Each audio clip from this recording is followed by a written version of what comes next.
안녕하십니까? 이 세상에서 보이스피싱 사기가 없어지는 그날을 기다리며 단 한 명이라도 피해를 줄이는데 도움이 되길 바라는 마음으로 오늘도 유튜브를 만들고 있는 보이스피싱 백신입니다. 8편에서는 갈수록 악랄해지는 각종 보이스피싱 수법에 대해서 금융감독원 금융사기팀장, 핵심 연구팀장 등 피싱 전문가들이 알려주는 대응법을 함께 알아보도록 하겠습니다.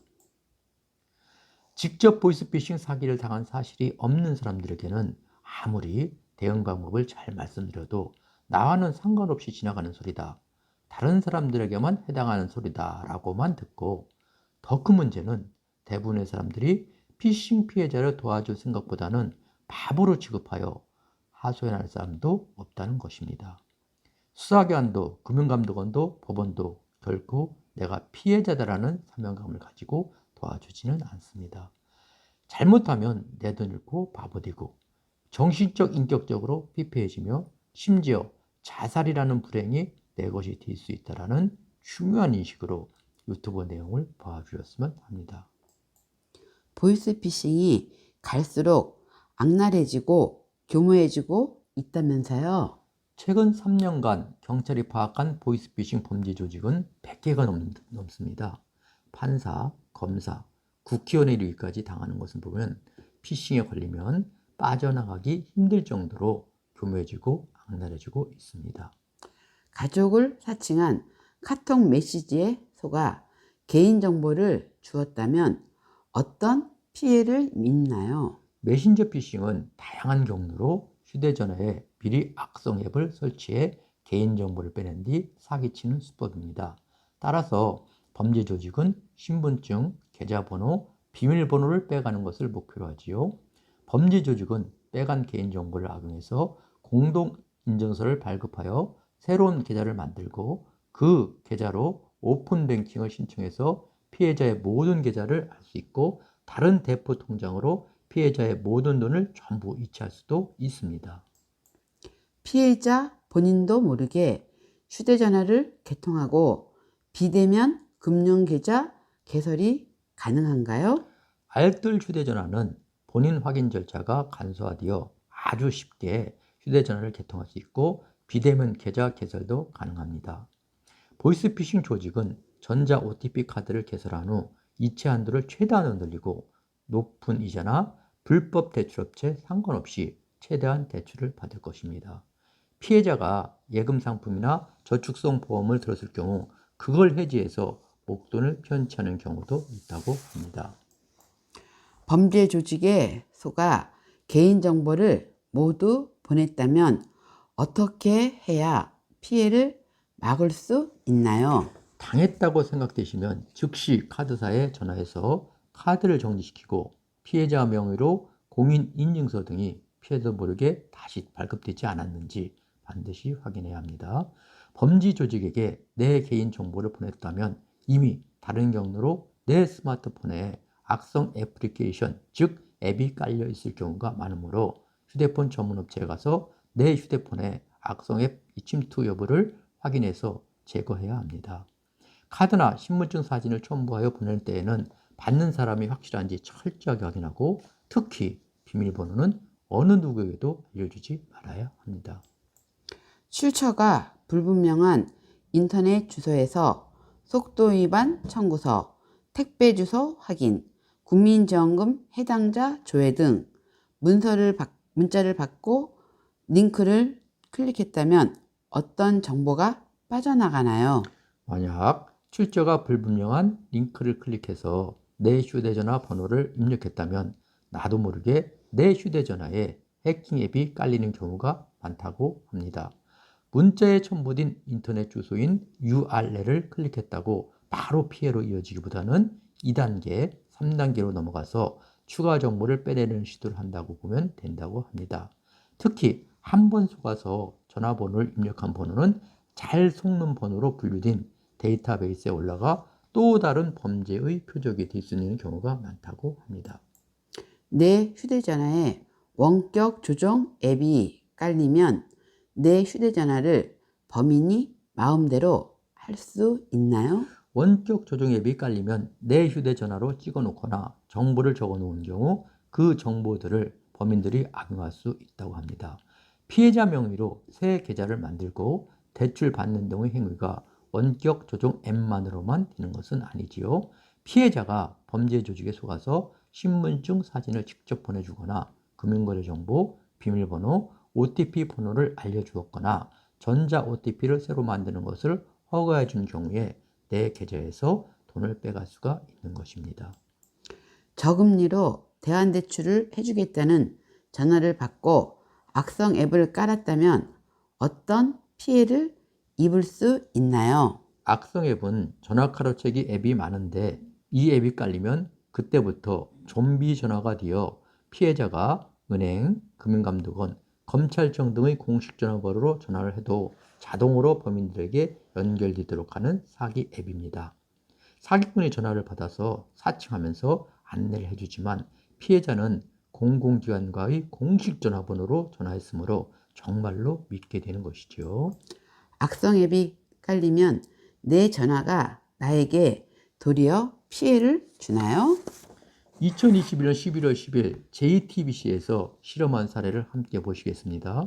보이스피싱 범죄 조직이 은행 대출을 받으려면 스마트폰 앱을 설치해야 한다면서 파일을 보내왔고 JTBC에서 실제로 휴대전화에 앱을 깔자마자 보이스피싱 조직에서 전화가 걸려왔습니다. JTBC에서 전문업체에 맡겨 앱을 분석해 보았습니다. 원격으로 통화 문자 메시지 내역을 빼가거나 지울 수도 있는 악성 코드가 나왔고 금융보험사 사칭 음성 파일도 엄청나게 많이 나왔습니다. 앱을 깔게 되면 거래하는 은행에서 피해자한테 전화를 할 수가 없습니다. 공식 앱도 작동이 안 되고 피해자 휴대전화를 마음대로 주무르게 되는 것이죠. 금융회사에 전화를 걸면 콜센터입니다. 상담사를 연결해 드리겠습니다. 라는 안내 멘트만 반복적으로 나오게 하고 상담사에게 전화는 연결되지 못하게 해놓은 것입니다. 은행 직원을 사칭한 보이스피싱 조직원이 전화를 걸어왔습니다. 대출 신청 접수가 안 들어오셔서 연락드렸어요. 저희 은행에서 압축 파일로 보내드린 거 받아보셨나요? JTBC에서 이번에 금융감독원에 신고하려고 공식 전화인 1332로 전화를 걸었습니다. 역시 금융감독원 직원을 사칭한 범죄 조직에서 전화를 받았습니다. 금융감독원 최창식 과장입니다. 보이스피싱을 좀 당한 것 같은데요. 선생님이 보유하고 있는 모든 계좌가 위험해서 보호 조치가 필요합니다. 일단 선생님이 큰 돈을 보관하고 있는 은행과 계좌를 불러주세요. 보유하고 있는 계좌 중에서 큰 돈이라도 보호해야 하니 계좌를 해지해서 금융감독원이 보낸 안전계좌로 송금하세요.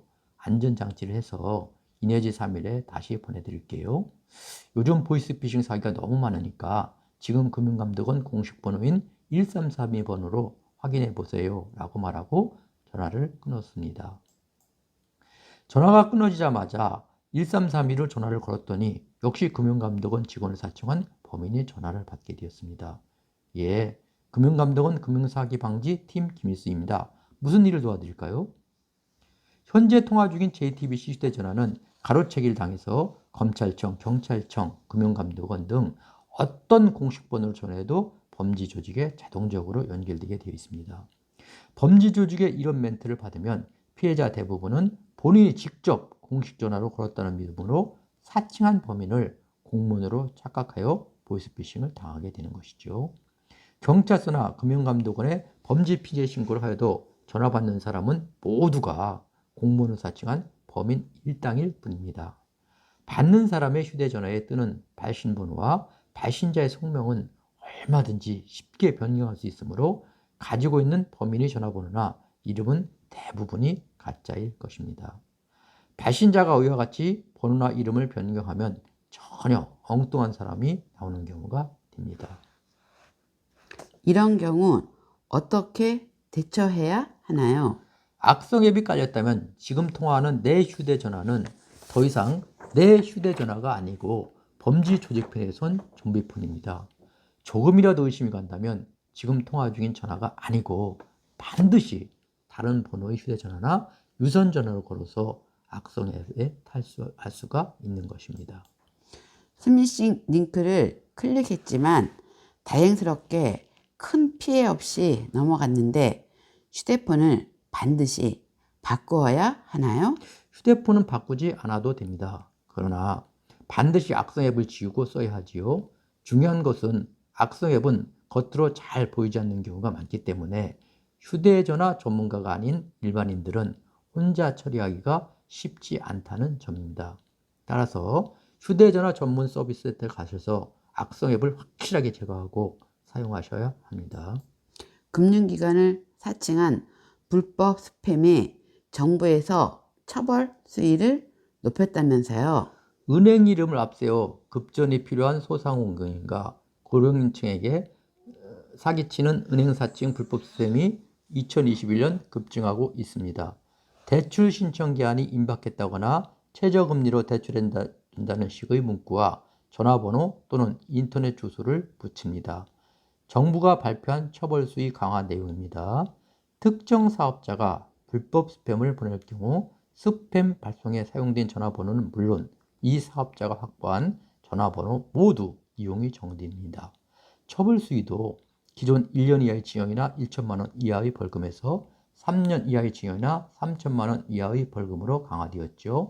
현재 안드로이드 폰에서만 가능한 간편 신고 기능을 아이폰 등 모든 휴대전화로 확대할 방침이라고 합니다. 보이스피싱 처벌과 정부 대책이 강화되어도 보이스피싱 범죄가 더욱 기승을 부리고 있는 것은 체포되어 징역형을 받더라도 남는 장사라는 인식이 있어서라고 합니다. 보다 강력한 처벌로 대한민국이 보이스피싱 범죄 저수지라는 치욕을 하루빨리 벗어나야 할 것입니다. 피해자 모임 관심 구편에서는 유독 중국에 거점을 둔 보이스피싱 주범을 체포하는 데 수사와 진행이 늦어지는 이유가 무엇인가 함께 알아보겠습니다. 코로나19 감염 확진자가 3,000명을 넘고 있습니다. 이럴 때일수록 코로나 감염 예방에 더욱 관심을 가져주시고 구편에서 함께 하시길 기대합니다. 감사합니다.